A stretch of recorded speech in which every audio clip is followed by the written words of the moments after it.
Do you have a guy, ideal guy, certain amount of money, height, something that he does in his life, certain things that he has to have for you to have him as your man? I can't tell you the last time I went out in public and someone of substance came up to me. Just by someone looking at you, that can deter them from wanting to come up to you. I don't think that's fair. What do you bring to the table? Guys expect a return on their investment. If they're going to spend the quality time with you and spend money on you, they don't want to get played. I think you guys are forgetting one big characteristic. Yeah. A masculine man has. And we hope you like that clip. Now, welcome to the podcast, guys, with Rob and Nando. We have a lovely lady on the show tonight. Before we go ahead and introduce her, make sure you guys follow the podcast, guys, on YouTube. Subscribe to the channel. Podcast Guys on YouTube. We're on Facebook. We're on Spotify. Make sure you also follow us on Instagram, TikTok, and Rumble, the Podcast Guys _ and also X, the Podcast Guys 5. So make sure you guys follow us there. Subscribe to the channel. And we do appreciate you guys following, paying attention. We hope you're learning, and we have more to give you tonight. So with that being said, let's go ahead and introduce our lovely guests. Please go ahead and state your name, age, occupation, highest level of education, nationality, and relationship status. I hope you can remember all that. Probably not, but let's give it a try. So my name is Daisy Perez, and let's see. We had name. We have occupation. Yeah. Occupation, I am a sales consultant, so I have my own consulting firm. Okay. We can get into more detail about that. Cool. I'm 40. I'll be 41 this month. I'm actually really excited about that. Puerto Rican, highest level of education. I have a bachelor's in fashion merchandising and marketing, and I also minored in international business. Did I leave anything out? Relationship status. That one. Yeah, you almost left the big one out. Maybe I did that on purpose. That's why I think you did. I think you did that on purpose. I am single. Okay, well, welcome to the show, Daisy. Welcome. Thank you. Yeah, and why don't you go ahead and tell us a little bit more about your occupation? I know you mentioned before we started the show that you were in the military prior. Yes. Years ago, and I know you have some things happening on your end. So why don't you go ahead and let the people know what you have going on and where they can find you for those things. Of course, thank you. Yeah, so like I was telling you guys, I'm a jack of all trade, master of none, but still better than a master of one. I like that. Very nice. So occupation-wise, like I said, I have a consulting firm that I started in 2017. So basically, I've been working in fashion wholesale, fashion merchandising and marketing for as long as I can remember now. And I got tired of making other people rich, basically. So I decided I had enough. I quit my job as a VP of marketing and merchandising for a fashion firm, and I started consulting on my own. So I work with different distributors, whether that be eyewear, different accessory brands, or even right now I have a contract with a comfort shoe line where I represent the states of New Jersey to Florida and Puerto Rico. So I basically handle all of their wholesale to the retail stores in those divisions. Awesome. Good. In addition to that, I have other, kind of ventures that I kind of go into. One of them is a book that I'm currently working on, and that's kind of basically just exposing raw, emotional, and just short essays of things that I've been through and little poems and things of that sort. And you can find that, through my Instagram. My Instagram is day531. And from there, you'll see all the other Instagrams. The book is called Emotional Nudity, and that's also linked on there.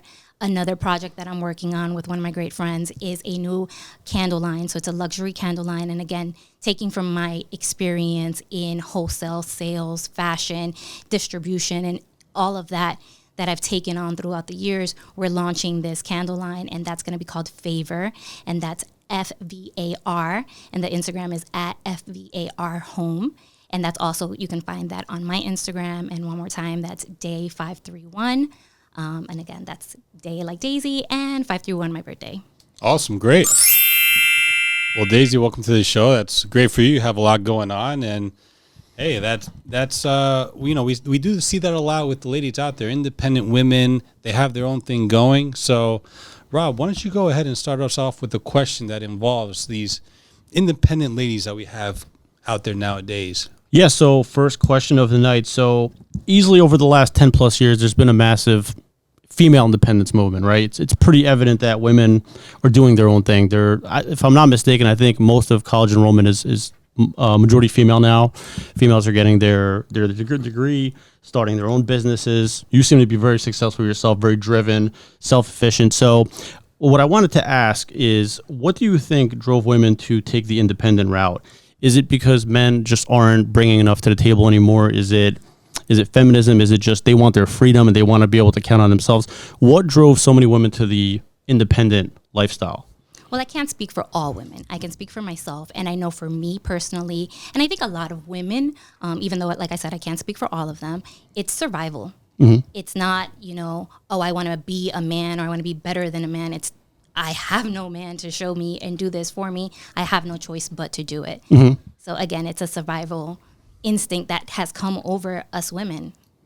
Yeah, absolutely makes sense, because I get it. There's women out there that are like, hey, let me go out there. Let me be this boss, babe. Let me be independent, because they have the willingness to do it. They want to do it. They're okay with doing it, not because they don't have absolutely no choice. So I get it. Everybody has to live. Everybody has to survive. Everybody has to find a way. So it makes sense that you're doing your own thing, and it's great that you have a lot going on, because you're driving yourself to put yourself in a better position, especially because you don't have that significant other currently right now helping you out to do so. So we tell guys out there, hey, the man in the relationship with a woman should be leading and taking care of the financial responsibilities for the majority, for the most part. I know this day and age, 2025, that's not always the case. The man and woman, or the man and the woman are working, but it's that guy showing, I guess flexing his power a little bit, can be the one taking care of the finances, and the woman will like that. But there are a lot of women out there that are single, unfortunately, that they don't have that luxury to have that guy take care of them in that way right now. So it makes sense. Survival, being, independent and doing your own thing to get to where you want to be and make the best out of life is what you have to do to survive. So since we're on this topic, right, I would say a pretty common complaint, if you will, from the male side is like men are saying that women are becoming more masculine in the process. But I also hear women say it all the time that, well, men are also not in their masculine role, right? Can you shed some light on, like, when women say that men aren't being masculine or they're not playing the masculine role, give us some details on that. Like, from a female point of view, like, what does that really mean? Well, I think, again, from my point of view, I see it a little bit different. I see it as a mother, right? And I see it as a mother who is raising or raised a man at the end of the day, right? And I always say, and I strongly believe that no matter how tough, how independent, how much of a boss, and again, women do not come for me. Feminism, great, love it, all of that. But no matter what you do, and again, I was in the military, I shot guns, threw grenades, I did all of that. I can never raise a boy to be a man because I'm not a man. And I think the problem that we have in society today is that a lot of men did not stick around to raise their sons. And listen, all the power to the women that are raising these boys, but they're raising these boys and they're growing up to be the type of man that their mother was. They're not being true men because they don't have that example. The role model. Right. It's twofold, right? Our men have failed our sons, and the moms did the best that they could, but a lot of women have this chip on their shoulder where it's like, I can do it all, and they have to, and they do, but I can do it just as good as a man, and I don't think that's the case. And I've never taken that role with my son. I've always said I am a single mother. I've never been a single parent. And I think a lot of women a lot of people in general forget that once they split and now they're divorced, they're like, oh, I'm a single parent. No, if you're co-parenting, you're not a single parent. You're a single mother. You're a single person. Yeah. But it's maintaining that relationship and keeping your eye on the prize, and the prize should always be the well-being of your child, especially if you want them to be a prize to society. And that's whether it's a man or a woman. It's teaching them the right way to be. I think what's happening right now is, young teenage boys, young men, I think they're running to the internet to look for leadership. They're finding their role models on YouTube, and that's who they're going to. That's why I won't say their names, but there's certain really popular influencers that a majority of young men watch now because that's their male role model. Yeah, I mean, I can even say that there, for as long as we've been doing this, just about hitting 2 years, I would say thank you. Thank you. There's, I'm sure that there's, I could tell by the following that we have that there's some guys looking up to us, and we're giving them the best that we can and making them understand that, hey, this is what it takes to grow. This is what it takes to stay healthy, make money, deal with the ladies, which is the majority of what we talk about here on the podcast, guys. So not a good majority of them may not have that father figure, so they look to others to fill that role, fill those shoes. And I get it, that's a great point that you make, where mothers are mothers, and mothers aren't fathers and mothers at the same time. Right. We were created to nurture and to show love. And again, I've played survival. I've had to play both roles at certain points where I've had to discipline, and I've had to do this, and I've had to do that. But naturally, what I was born to do was to nurture my child and love him. And that's what I want to do. But it's not, those weren't the cards that I was dealt. And again, I'm not throwing shade on my ex-husband by any means, because like I said, I was never a single parent. Mm-hmm. Yeah, I'm sure that if there was somebody that was knocking through the door at 2 a.m. trying to break in, and it was you and your son in the house, you would be the first one to step up and protect him. Absolutely. So in that way, you may be filling the role that a father would be supposed to be filling, right? Because usually the father would be the one, not usually, all the time, is the father's the one that's going to step up and protect you from any harmful activity, any harmful situation. And it's a double-edged sword. I feel like I'm 100% getting up. I'm protecting my family at all costs, but I'm also giving my male son a lot of comfort in letting a woman do that. And I think that's the problem. I'm not saying that I'm guilt-free.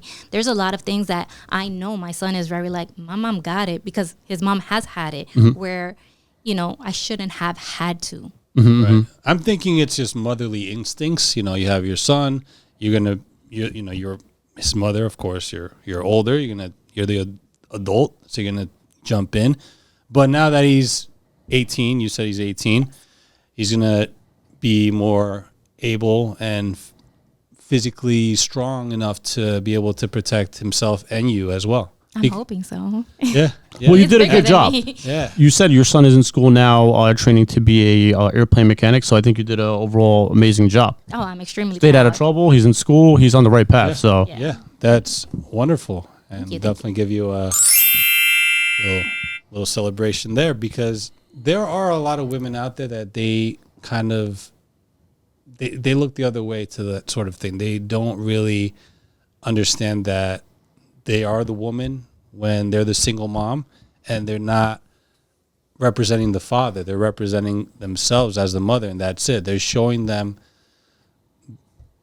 they're raising them as the mother, not as both the mother and father, which is a lot of the mistake that a lot of women make, that, hey, they think I'm the mom and dad, and I'm going to be masculine and feminine at the same time, and it just doesn't work that way. But a lot of women don't have a choice. I was fortunate enough where it's like I said, I wasn't a single parent. Some are. Some are doing it 100% by themselves, and they have no choice. I was raised by a single parent for the most part, and my mother was 16 years older than me. So like, she did what she had to do, and you do the best that you can with what you know. I was also a young mother. I had my son at 22, where a lot of the things that I know now, had I known then, would be very different. Even my mindset now of, I can't raise a boy to be a man, that wasn't my initial mindset. It was like, I got to do this on my own. I got to do what I got to do. Now it's different. Yeah. My parents were divorced when I was 7, and same thing. Like, I grew up with a 2-parent household. It was just split, right? So I saw my mom and my dad throughout my whole life. So I could imagine how difficult it must be when it's just the one parent taking on, because really there's a balance of both. There's, like you said, there's the nurturing side, there's the discipline side, and you also have to learn certain manly things as you get older, right? Fixing cars, cutting the grass, like certain things that boys do, that guys do, and you learn that through your dad. So I could see how if it's just one parent taking on both, it's virtually impossible to do that. Not even just that. I feel like a lot of basic chivalry is not taught to our boys anymore. Good point. Because Yes. we have these single women raising children, and I can speak for myself. I was very guarded and sheltered my son from any relationships that I had when he was young. I just didn't want to expose my son to failed relationships. Now going back and thinking about it, was that the right thing? Was that the wrong thing? I go back and forth with it because I didn't date losers. I dated men that treated me well. And did I rob my son the opportunity to see his mom being treated like a queen and a princess? Maybe. Did I save him from seeing his mom go through failed relationships? I don't know what the right answer is there, but I think it's that. It's, how does he know to open the door? How does he know to pick up the check? How does he know to do the quote unquote manly things if no man ever taught him that? And I will give his dad credit.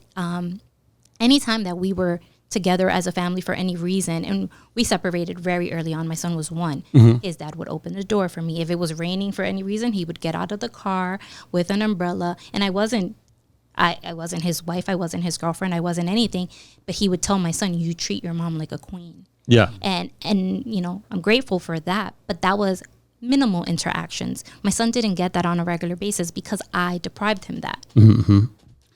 You seem like you had, like you said, you dated good men that weren't bums or anything like that.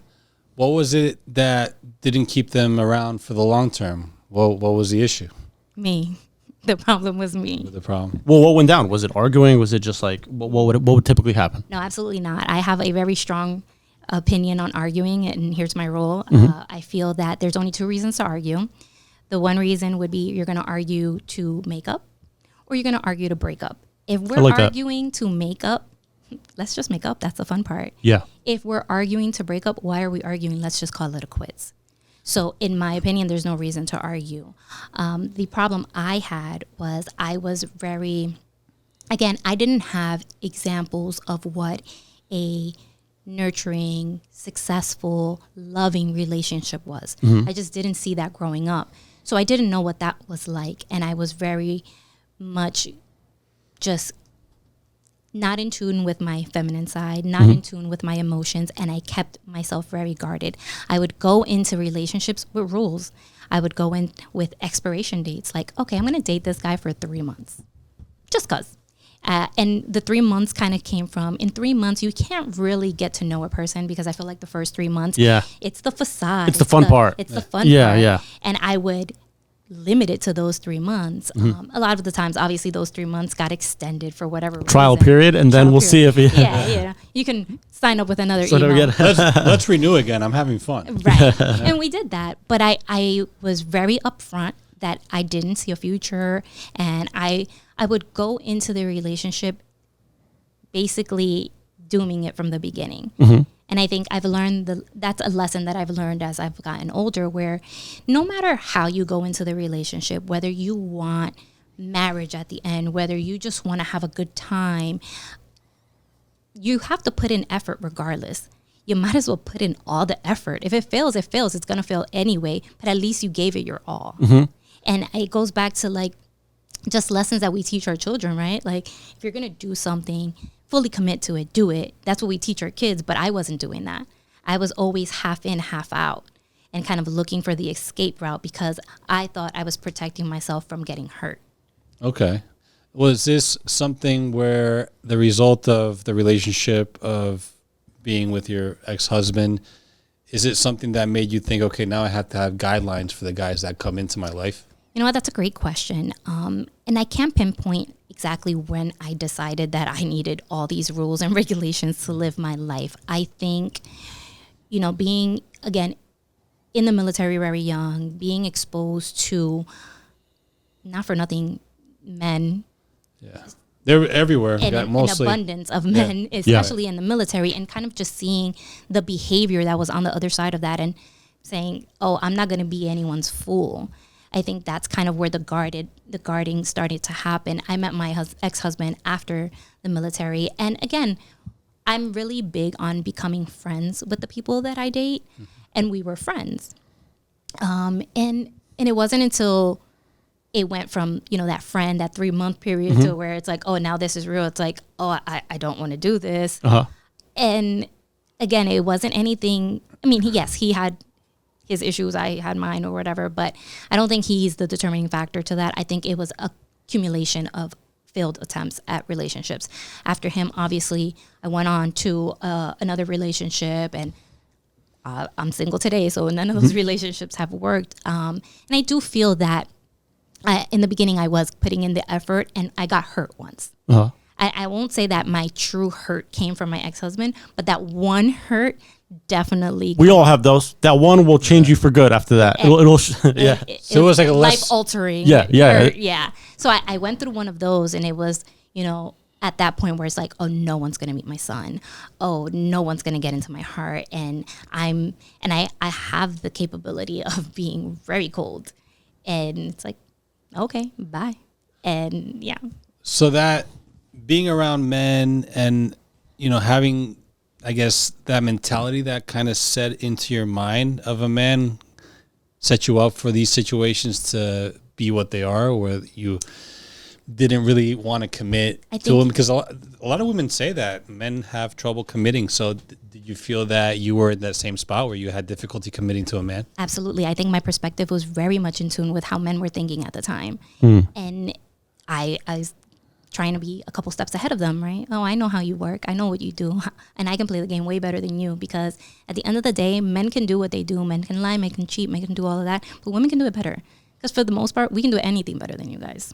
We've talked about this before. Like, guys could cheat or whatever, but if a woman wants to destroy you, she'll do it. And she'll do it, like, mentally. It's very possible. I've been through it. It's very possible, and not just mentally. I mean, in different ways. So, we've seen it out there. We've seen, things that people go through. So we get how women can be, of course. So, but what do you say to the ladies out there that have the mentality, that masculine mentality, that I want to think like a guy mentality, when it comes to dating and trying to form a relationship? Do you think it's something that they should set aside and try to open up their heart and their feminine side so they can let a man in and see if they can have a relationship grow and blossom? Or should they really have a front, as they say, kind of put a front and be difficult and kind of act like a man when it comes to a relationship, kind of let the guy know that, hey, there's A, B, C, D, E, F, G on my list that you got to hit for you to be the guy for me? Well, I think setting boundaries is extremely important. And if you have, as a woman, a guideline or a deal breaker, bring those to the table. Mm-hmm. Don't waste time. But as far as, being in your masculine era and not being feminine, I don't agree. I think we should all enter our soft era and kind of just embrace who we're supposed to be finally. And I think a lot of society is kind of turning more towards that way. I think that no matter what, there's only 2 outcomes to every scenario. Mm-hmm. It's either going to work or it's not. Why not feel all the feels and enjoy every second of it without guarding yourself? Fully what you're saying is huge. And I'll be honest with you, going back to the masculine feminine thing, I think, because women say that men aren't masculine anymore and men are saying women aren't feminine anymore. I think at the end of the day, it's a lot easier for a man to play his role and to act masculine in the presence of it goes hand in hand. It's like yin and yang, not to sound corny, but I've had experiences where I talked to girls that were just like loud and masculine and very like kind of tough. And I'm like, how am I supposed to like step it up above you? Like eventually this is going to get violent. You know what I mean? Like, yeah. So I just decided to back off. I was like, I can't like get more aggressive than you, because eventually this is just going to turn into us fighting. You get what I'm saying? If that same girl was to be a little bit more feminine, I'm not saying like don't have boundaries or don't have, I'm sure I have red flags or whatever it is.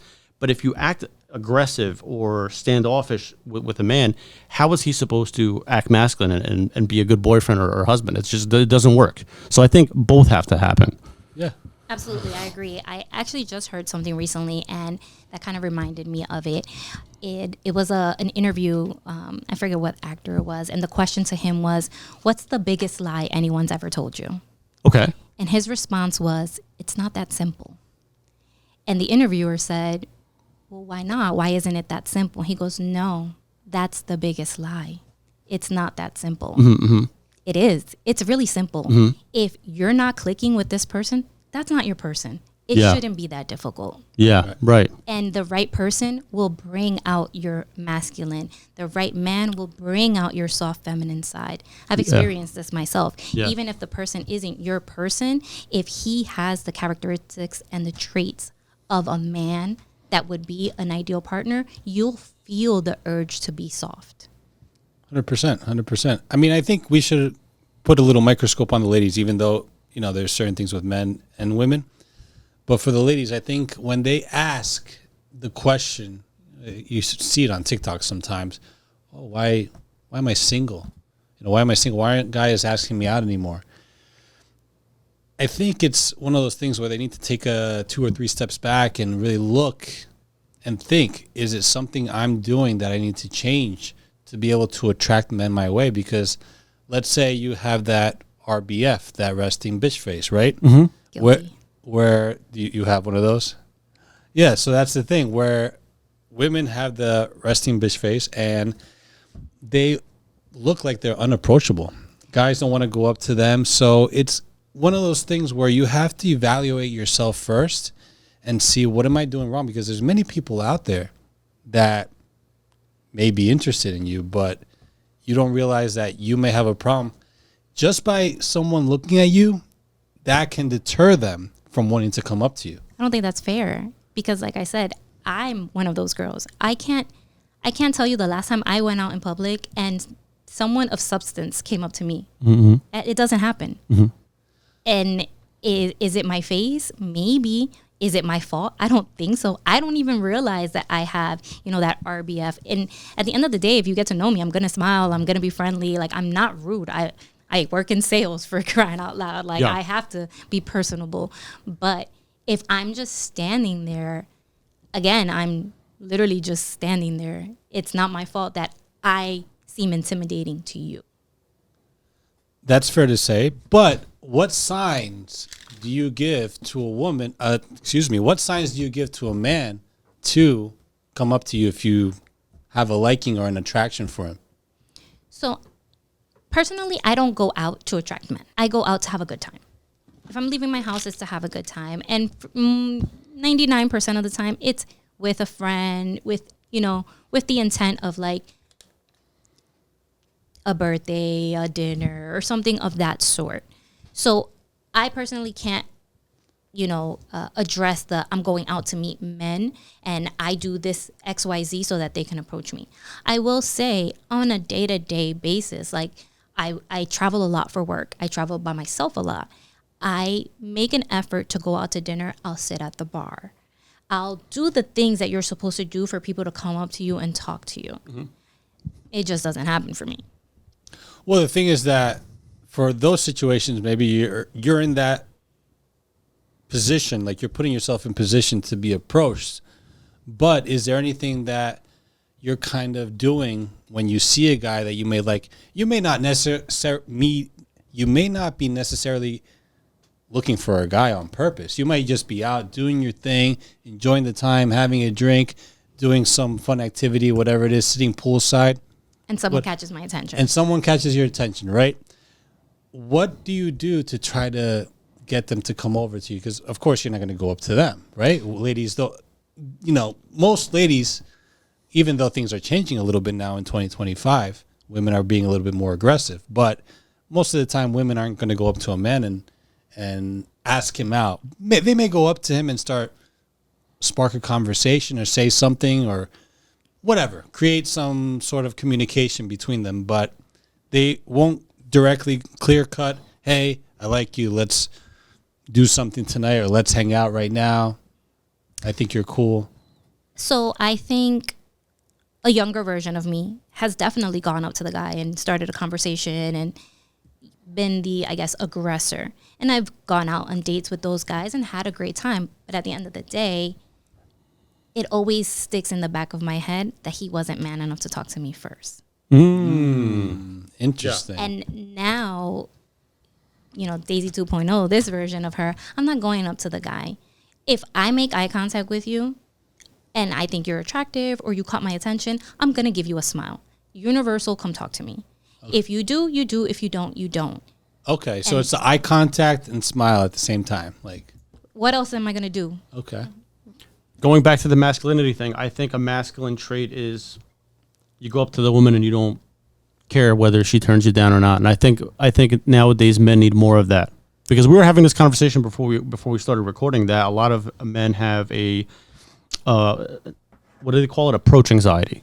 Yes. Right? They're scared to even go up because they're already thinking like, what if she flips out? What if I'm bothering her? Or she doesn't like me? And like you just kind of psych yourself out. I think, and that again, you're now falling into the feminine, right? Yeah. There's so many things. What if she calls me a creep? What if she gets pissed off? What if she calls the cops? How aggressive are you? Well, that's the thing, that there might be some women that are just really unapproachable, and guys, based on what guys have been through, going up to women and being rejected and all that, they get scared. They just get scared. My little violin for the guys. They've been through so much. When you think of masculine, what pops to your head? Strong, let's go getter, assertive, leader, courage, trustworthy, communicating, just getting on top of things and taking action. I think that's what guys are lacking nowadays. When that's why I could see it. Like when women say that men aren't in their masculine role. Even this conversation we're having now, it adds up, right? If you go out and not a single guy approaches you, it's probably because they're probably scared to do it. Yeah, it has to be. I mean, guys have to be assertive. They have to be resilient. They have to be patient. They can't let a situation where they get rejected or an interaction with a woman goes sour, just extremely a downward spiral, affect them for the next time they try to approach a woman. I think you guys are forgetting one big characteristic. Yeah. A masculine man has emotional intelligence. Oh yeah. This always gets brought up, so let's get into it. Let's do it. Yes. Go for it. Talk a little bit about emotional intelligence and how. Let's define it first, because people that are watching, maybe they know what it is, maybe they don't. We've spoken about it in the past, but can you kind of like lay it down for us? Emotional intelligence. So for me, emotional intelligence will be, I can give you an example, right? Again, I've been in my boss girl era for a long time. I know how to support myself and support my family. Mm-hmm. When my significant other comes into the picture, ideally I would want that role to go on to his plate or to be a shared role. Mm-hmm. What I 100% require is emotional support. Uh-huh. I know that I can pay bills, balance a checkbook, do all the things that financially, intellectually are going to keep the family afloat.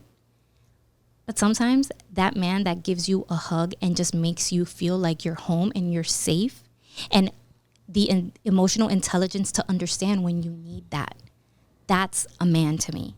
Now, somebody that lacks emotional intelligence, they're going to be the ones that, I guess, don't consider you and they're not aware of how you feel. Is that how it would look? Correct, but that goes two ways as well.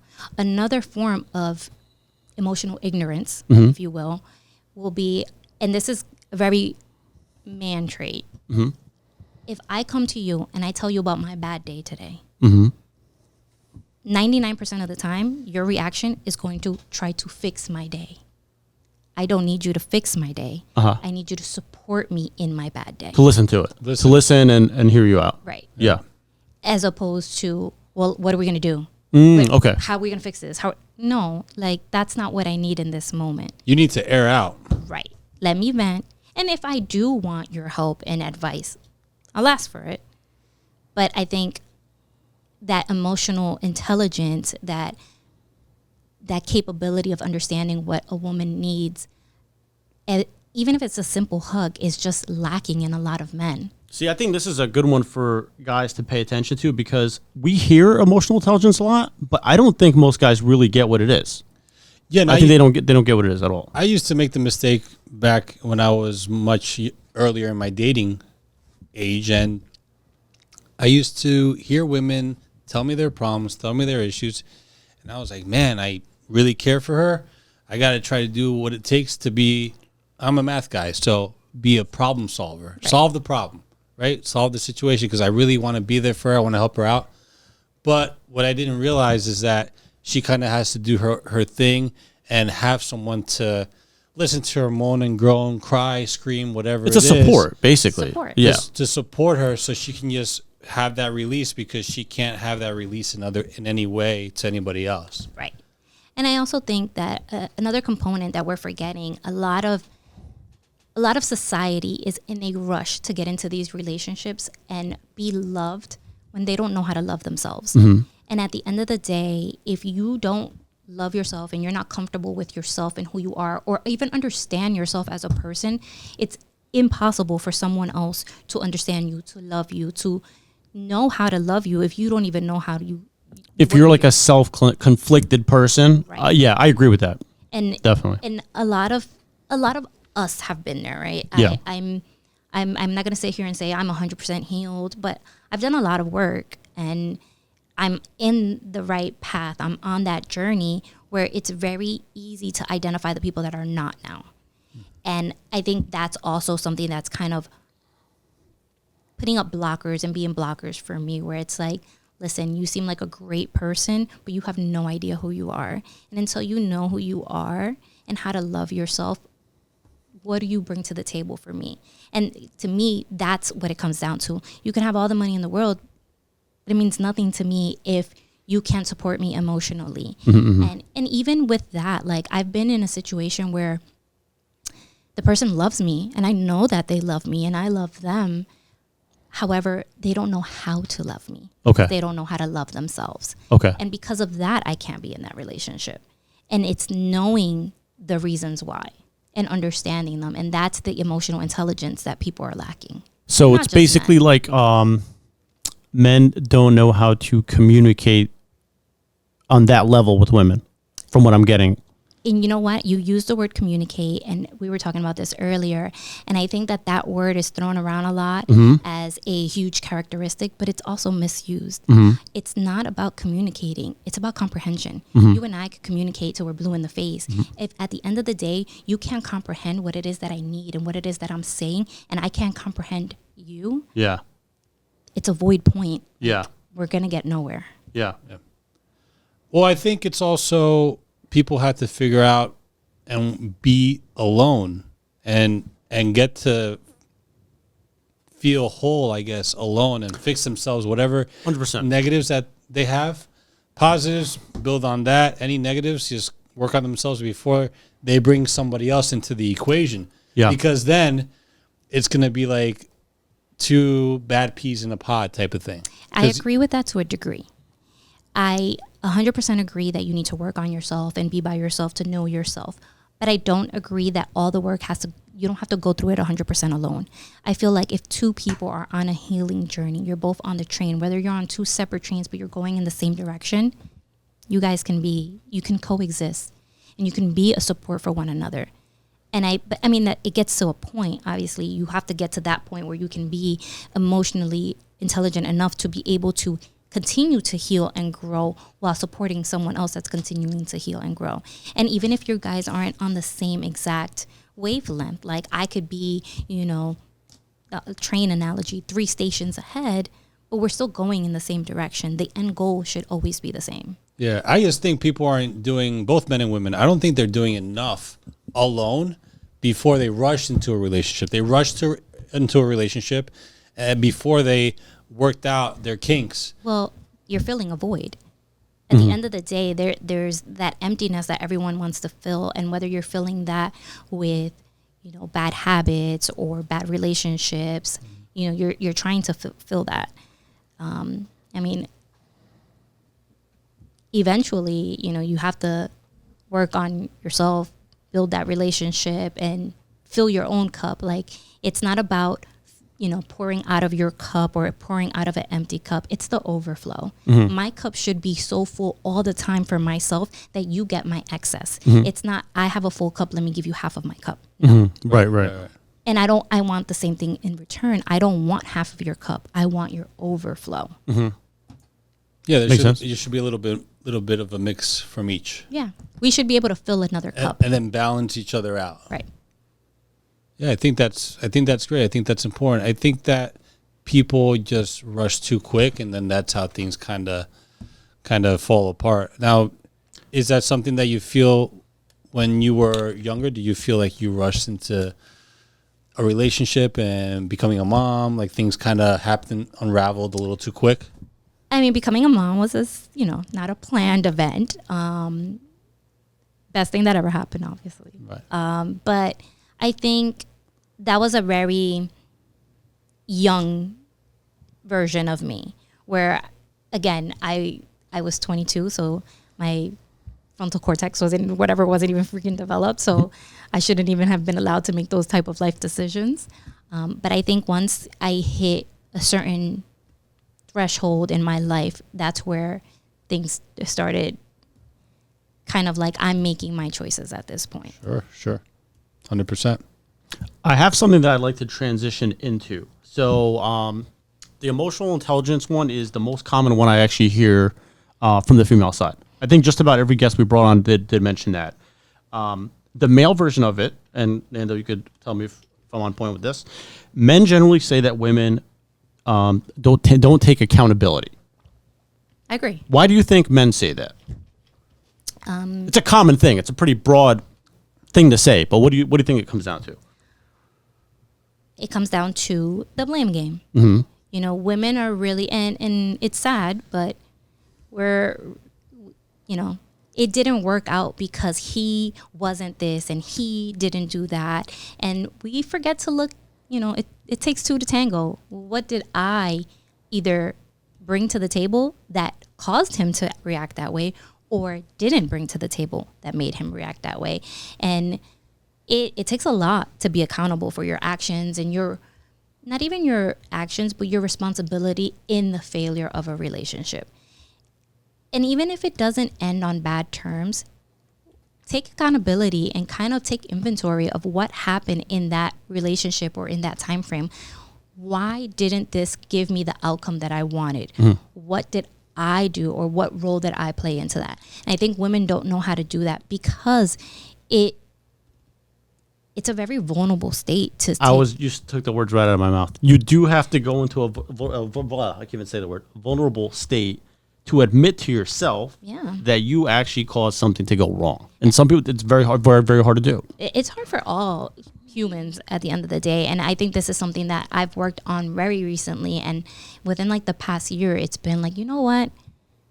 I'm the problem at some points, and what did I do? And what could I have done differently? And for me, it was big on the comprehension. Like, I made the assumption that you would know what I meant or what I wanted with not saying the words and not making sure you understood what it is that I wanted and needed. And I think that's where we kind of fail as people, where we think the other person, our partner, is supposed to be a mind reader, and they're not. Mm-hmm. Well, how about, again, for women, are they not looking in the mirror enough? Because after multiple failed relationships, you would think that they would step up and say, okay, maybe it's on me. It's my fault. What do I have to change to make this better?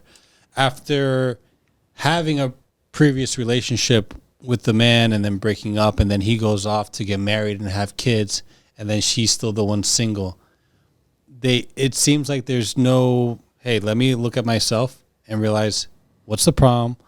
Let me fix it so I can transition to the next guy and have a successful or more of a successful relationship than the ones I've had in the past. Well, that can be very much one of those psychological discussions, right? Where you keep picking the wrong man because you're filling a traumatic void that you've experienced at an early point in your life. Mm-hmm. Yeah. Until you face that trigger, until you understand why that's a trigger, until you heal and move on from that specific trauma, you're going to keep looking for that familiar component in this familiar type of person. So every man can look completely different, but at the end of the day, if the relationship fails for the exact same reason, you have a type. And your type is filling that that comfort in chaos that you feel. Yeah. And we find comfort in chaos because that's what we know, that's what we're used to. I brought it on very early. Like, I didn't have an example of what a, even a romantic, healthy relationship looked like. I didn't know what affection was. I didn't know, I wasn't even comfortable holding hands at one point. Like, I would get sweaty palms and everything, like, ugh, don't touch me. And again, that's from not looking within and figuring out that. And I think until, again, both parties kind of figure that out, you're not going to be able to pick the partner that's meant for you, because you're going to keep picking the chaos. Yeah. Makes perfect sense. Yeah, it's pretty big. That's pretty big. Before we move on to the question that I have coming up, real quick, guys, make sure you subscribe to the channel on YouTube. We have lovely Daisy on the show tonight, coming out and showing you guys what she's been through, what she's dealt with, introducing you to new things that maybe you haven't seen anywhere else. You dropped some gems too. Dropped some nice gems so far. Yeah, so far, you've been great. Again, Facebook, Spotify, the Podcast Guys. We're also on Instagram, TikTok, and Rumble, the Podcast Guys _ Don't forget the Podcast Guys 5 on X. Daisy, you want to drop your info one more time real quick before we move on? Of course. Again, Daisy, hi. My IG is day531, and through there you can find the page for my book, which is Emotional Nudity, my upcoming candle line, which is Favorite Home, and little fun tidbits. There's another page on there called Champagne and Holy Water, where a friend of mine just go out and do fun things. Awesome. So the question that I do want to bring up is dating style. How's your dating style now versus what it used to be in the past? I think dating for me now is definitely going to be more intentional, where in the past it was just a pastime. There wasn't dating with a purpose. And not that I have, a ticking time or a clock or anything of that sort. And on the contrary, I feel like I'm in a different position than most women, because I don't want any more children. I don't feel that pressure of like, oh, I'm 40, I'm 40. I need to meet someone, settle down, have this society planned family. I don't have that pressure anymore. At this point in my life, I am looking for my ideal companion. I'm looking for that emotional support in a partner. I'm looking for every type of support, emotional, financial, intellectual, all of the supports where we can come together and really be a unit, be, as corny as it sounds, be one. Do you think that's where men miss the mark most of the time? In Is it the emotional part? Yes. Yeah. Okay. I do.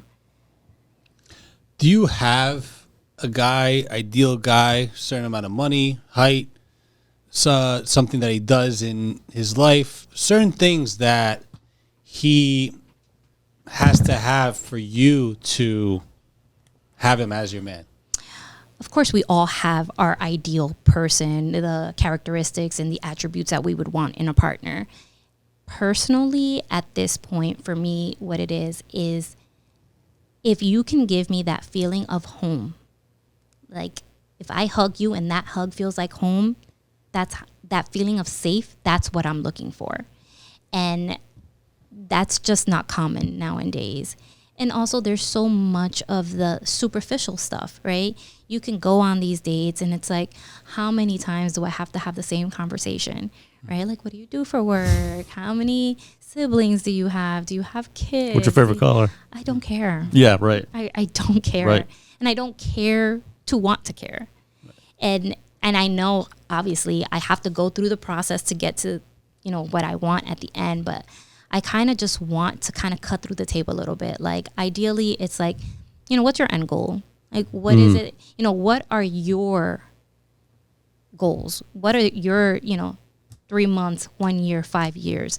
Because if your goals align with my goals, then let's keep talking. Because at the end of the day, you shouldn't change your goals for me, and I shouldn't change my goals for you. Right. Our goals should grow together, evolve, get bigger, but never, I shouldn't have to change the things that I want, my non-negotiables, to be with a person. And like I said, it is simple. If you're my person, you're my person. If you're not my person, you're not my person. Okay. So there's nothing specific that you have to have laid out for that guy to be your guy? There's nothing, just aside from that feeling.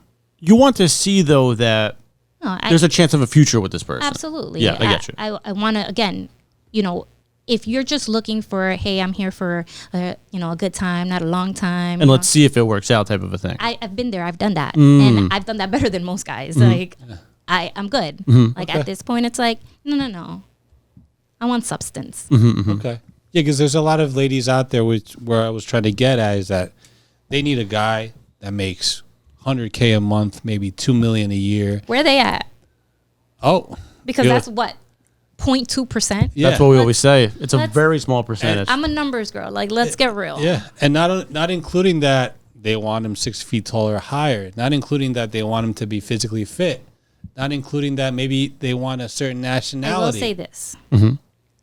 If I could bring it to the table, I expect you to bring it as well. It's fair. Right. It's fair. And that's it. I go to the gym. I work out. I take pride in, that shock factor when I tell people my age. Like, yeah, I'm going to be 41. Yes, my skincare routine is expensive. But that's something I do for me. Again, I want somebody that is interested in physical fitness and taking care of themselves. I need a person that has intellect. Like, I need you to like to read a book.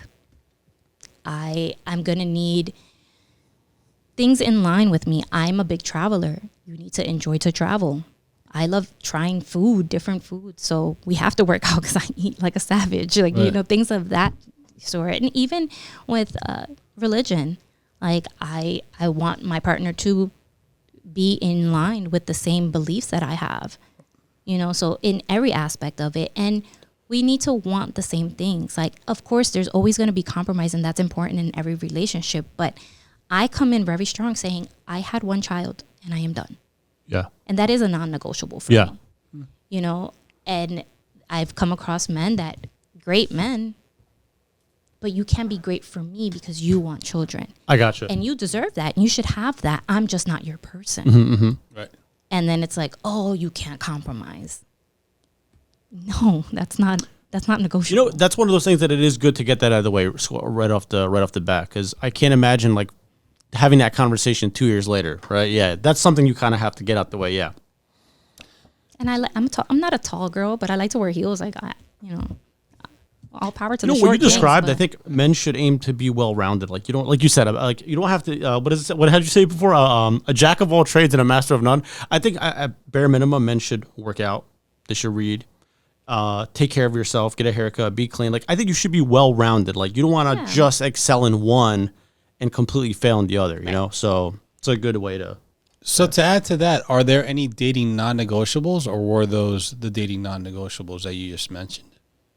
Like the absolute, hey, this is what you have to date me.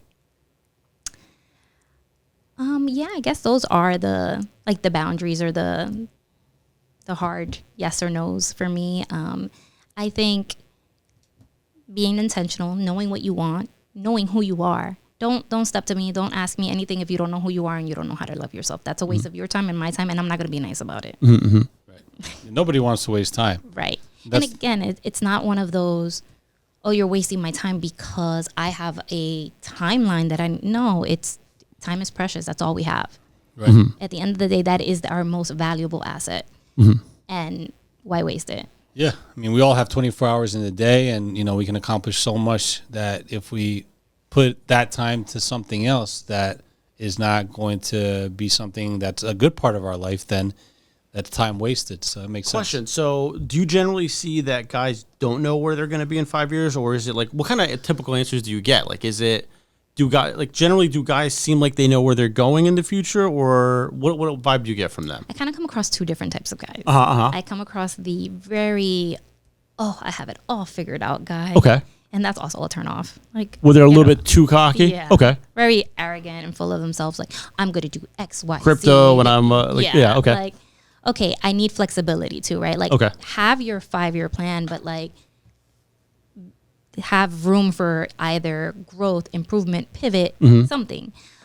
Or the guys were like, I don't know. Yeah, which that's probably the worst way to answer it, right? Like, yeah. Yeah. And Okay. that guy kind of just, with that answer, he says it all. Again, you don't know who you are.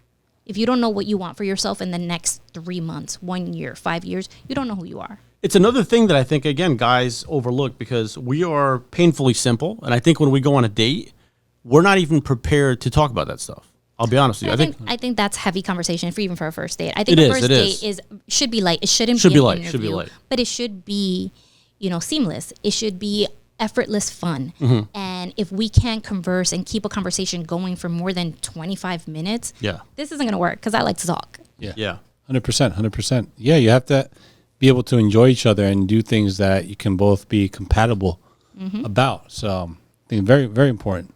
I think another non-negotiable for me is I can't date a man who can't plan a date. Ooh, that's a good one. So you want to have a guy to have that restaurant ready or to have that activity ready Yes. for you. So I've gotten asked out on a date before, and I said yes. And then he calls me, I think the day before the date. He's like, "So where do you want to go?" That's what I was about to say. And I Where said, do you want to go, darling? I'm not going. If you don't know where you're taking me by now, I am not going. It kind of kills the whole point of it, I guess, right? You Like, asked me out. yeah, I gotcha. And I'm big on, I'll plan a date, and I'll plan a great date. Yeah. And I'm okay doing all of that. But you asked me out. Figure it out. Yeah, again, in my early stages of dating back in those golden days, I feel like they're still golden though. I hope so. Oh, they are. They are. However, those earlier golden days, I would say that as well to those ladies because I felt that, hey, let me see what they like to do to make it exciting for them. I didn't see it that way. Now, if guys have been through that and they repeat that mistake, that's stupid. You have to be the leader that you're supposed to represent as a man and plan that date. Where do you want to go? Figure out where you want to go a day or two prior, plan it out, and then just let her know, hey, we're going to, I mean, I wouldn't do this, but we're going to Applebee's or something, whatever it is that you want to go. Exactly. I feel like in the beginning, you have two ways of going about it. You're either going on that first date and you don't know anything about this person, and this is when you're going to get to know her. So you're going to plan a date that you want to go on and show a version of you. This is where I like to eat. This is what I like to do for fun. Cool. So now she gets to know who you are. In that date, you're going to ask the questions. What do you like to do? What do you what are you into? That next date, if there is a next date, now you should plan a date around the things that she likes and the That's places cool. that she likes. And it means that you listened, you paid attention. Right. But where do you want to go? No. Yeah, exactly. If you already have a little bit of a knowledge of her, you've talked to her and all that, and you took a couple of things away that she likes from those conversations, you can plan the date around that. Maybe not even the restaurant, because again, going on a first date to a restaurant is really, you don't really want to fall for that trap. That's kind of a trap that's been happening in these What's your past. ideal first date? You really want to get to know the person, the human being. Where are you taking a girl on a first date? Let's go for let's grab a Starbucks coffee. Or I'm not a coffee guy. I'll get a hot chocolate. I'll get her a coffee. Let's go for a walk in the park. Okay. First date, and let's enjoy each other's company. Let's truly, be there for each other, because if the woman is there for that walk and is enjoying that and is excited about it, that's a great sign. Not Let me that ask you a question. 3 months in, 4 months in. Let's skip to the past the Meat and potatoes. Yeah. 4 months in. Are you still doing coffee and walks?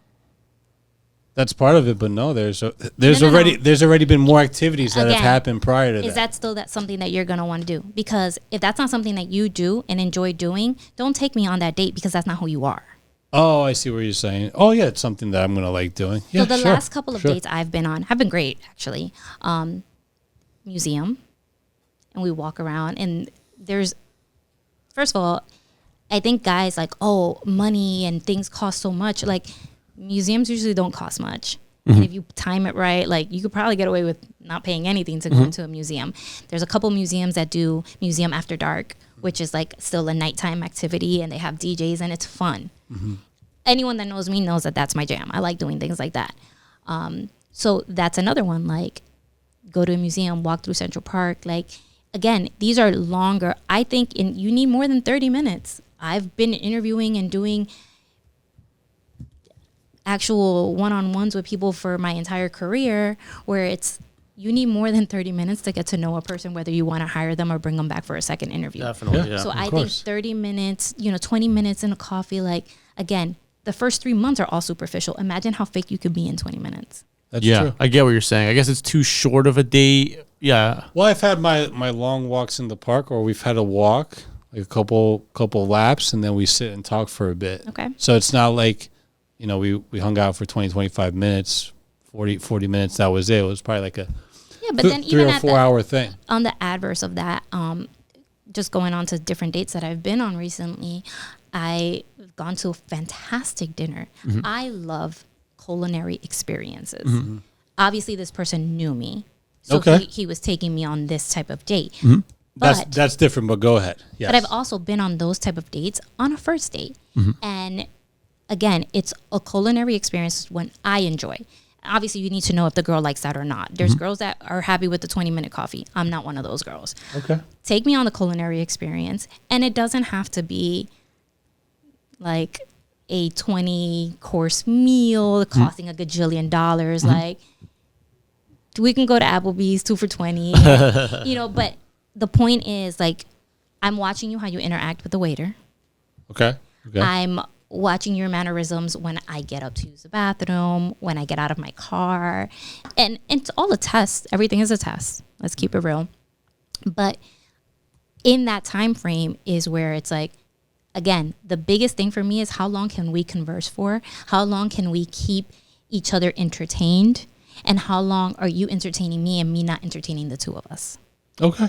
So that's why I like the longer. I mean, yeah, that's fine. I mean, for that reason, it's fine. am wondering, how many first dates have you had that have been dinner dates? Off the top of your head, if you can throw out a number, how many first dates were dinner dates? First time you ever met that guy? Or percentage, right? Like, Yeah. High. Probably 90%. dinner dates. 90%? Can you put a number, like how many? Like, was it like, 40 dates? Was it 65 dates? Was God, it no. 18 dates? We're only talking first dates. Just first dates, yes. First, maybe. Yeah, just first. Just first. We don't want to. We're doing numbers. We don't want to do too many calculations at once. So there's not that many because of those people that I've given those first dates that have continued. And again, I wasn't a big dater. And we're going to hang out. We're going to have a good time. Again, I wasn't worried about getting to know them. So the people I wanted to get to know with those dates, 15, 20. 15. Okay. 15, 20. Let's say 15. We'll go lower. How many of those were repeat dates, second dates? All of them. Okay. How many of those did you see? The 15. How many of them? We're did you talking my whole life now. Like, let's narrow it down. Give me a shorter window. How many of them did you see at least 5 times? Out of those 15. I don't know. I can't say out of the 15, but I can attest to like the ones that turned into relationships. Okay. We have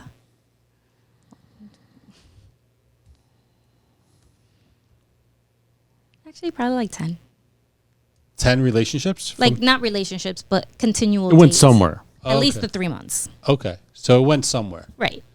Okay, because that's a situation that nowadays there's men out there that take women out to dinners, not just fancy restaurants. They'll go for a Cheesecake Factory, maybe spend 110, 120, maybe down south Miami they'll do a Komodo and they'll spend maybe 200, depending on what night it is or whatever.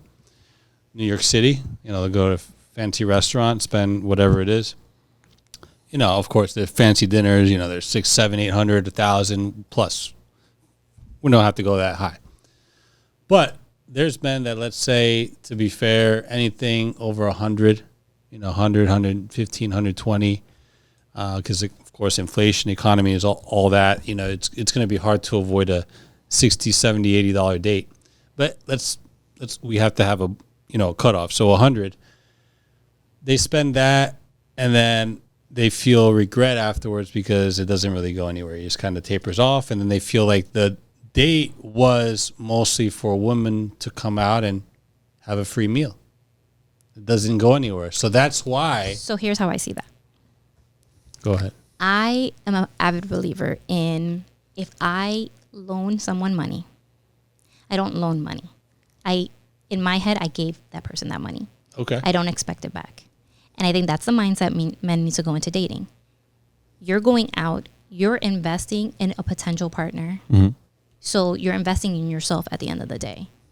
If you lose $100, you lost $100. It's gambling. That's fine. But wouldn't you say it's the same way for a woman to be okay with investing her time in that man and taking that $10, $15 coffee date, grabbing the coffee and going for a walk in the park, to really have that human connection with that guy on a one-to-one, and not have it be a dinner where they're spending 100. Again, I had just as much fun walking around a museum getting to know someone. Right, or museum. Right. Sure. Again, it's not about the money spent. It's about the quality of time. Exactly. And that's where I'm getting at. For me, a date with me has to have quality time. Mm-hmm. Okay, that makes sense, because a lot of dates end up where men spend a lot, at least at the beginning, and then they taper off and they don't go anywhere. Maybe they're at fault of the guys out there. I'm not going to hold the ladies back against the wall and be like, oh, it's just your fault. There's guys out there that they'll screw it up. I think if you're spending money and regretting it, you shouldn't be spending the money. Well, there's a regret when guys think that they did the right thing, and there's guys that do the right thing, and then they just kind of falls apart after that. Like, there was the first date we met, I spent a solid dinner with her. I spent a good 130 on her, and she had a great time eating. We had okay conversation. She was kind of looking at her phone a couple of times. She had it turned over. So it was on the table. Do you want to go on another date with that girl? Well, yeah. Why? Yeah, I mean, right there, yeah, you know that you don't want to go on a date. But before getting to that point, you wouldn't have known that. And that whole phone and lack of interaction could happen at a coffee Starbucks too. But you would have known that if she wasn't in tune with you going in that walk on the park. I think I get what you're saying. So women want you to put effort and to show effort, right? And like you mentioned earlier, sometimes women will even put a rule on it. Like, hey, I need to get to know you for 3 months, or 90-day rule, whatever. So I think what you're saying is guys expect a return on their investment. If they're going to spend the quality time with you and spend money on you, they don't want to get played. Is that what you're saying? I think that's fair to say, yeah. I mean, you're putting your time, energy, and money as well into a date. I think the guys should expect to get something out of it. What is the something that you want? I'm not necessarily saying Play some sounds. I'm not necessarily saying that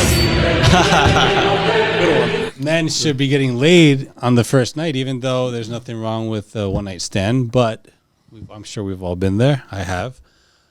But that it leads to something, that it leads to the next steps, that it leads to growth within that.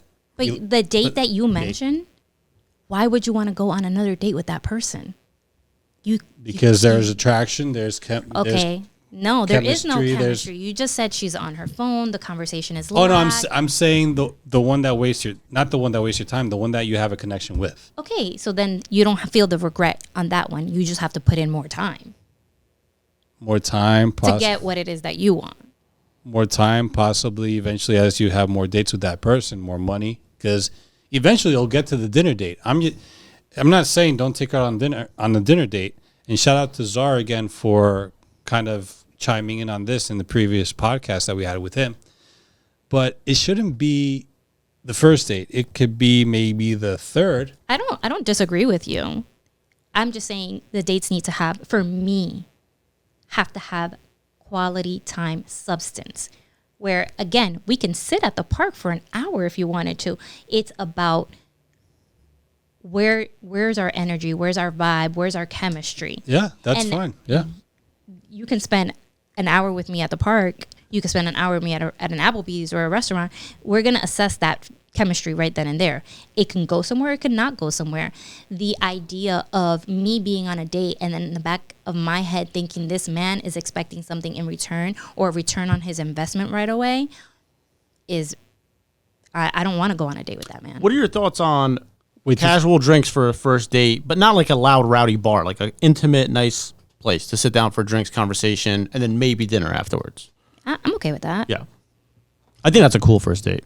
Yeah, and even just, hey, we can meet, just have drinks, a little tapas type of thing. That's fine too. Yeah. And it depends. Like some people drink, some people don't.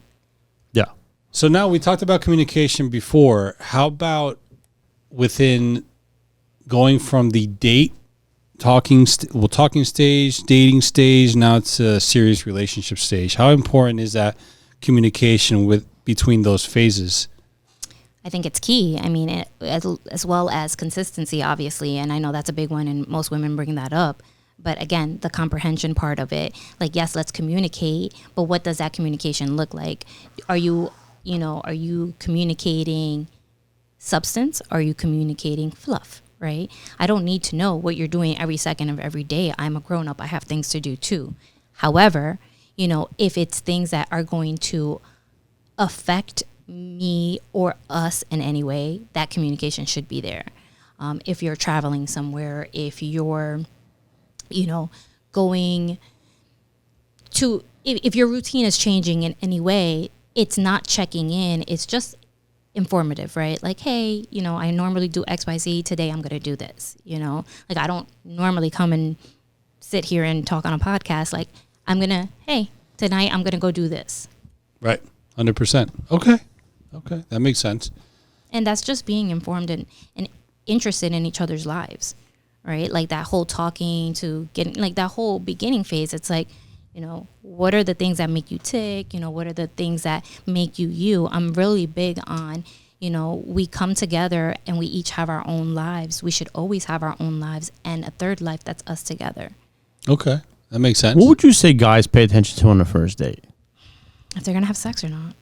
That's pretty much it, I would say. I would say that, yeah. I think that's honestly like where there's kind of a disconnect between men and women, because I know that women want to get to know the guy, read him a little bit, see what he's about. Is there any possible future with him, or is he just somebody that's immature, or you don't want to waste your time. I think right? I'm going to tell you a secret, Yeah. and I think all the women are going to be so mad at me. Yeah.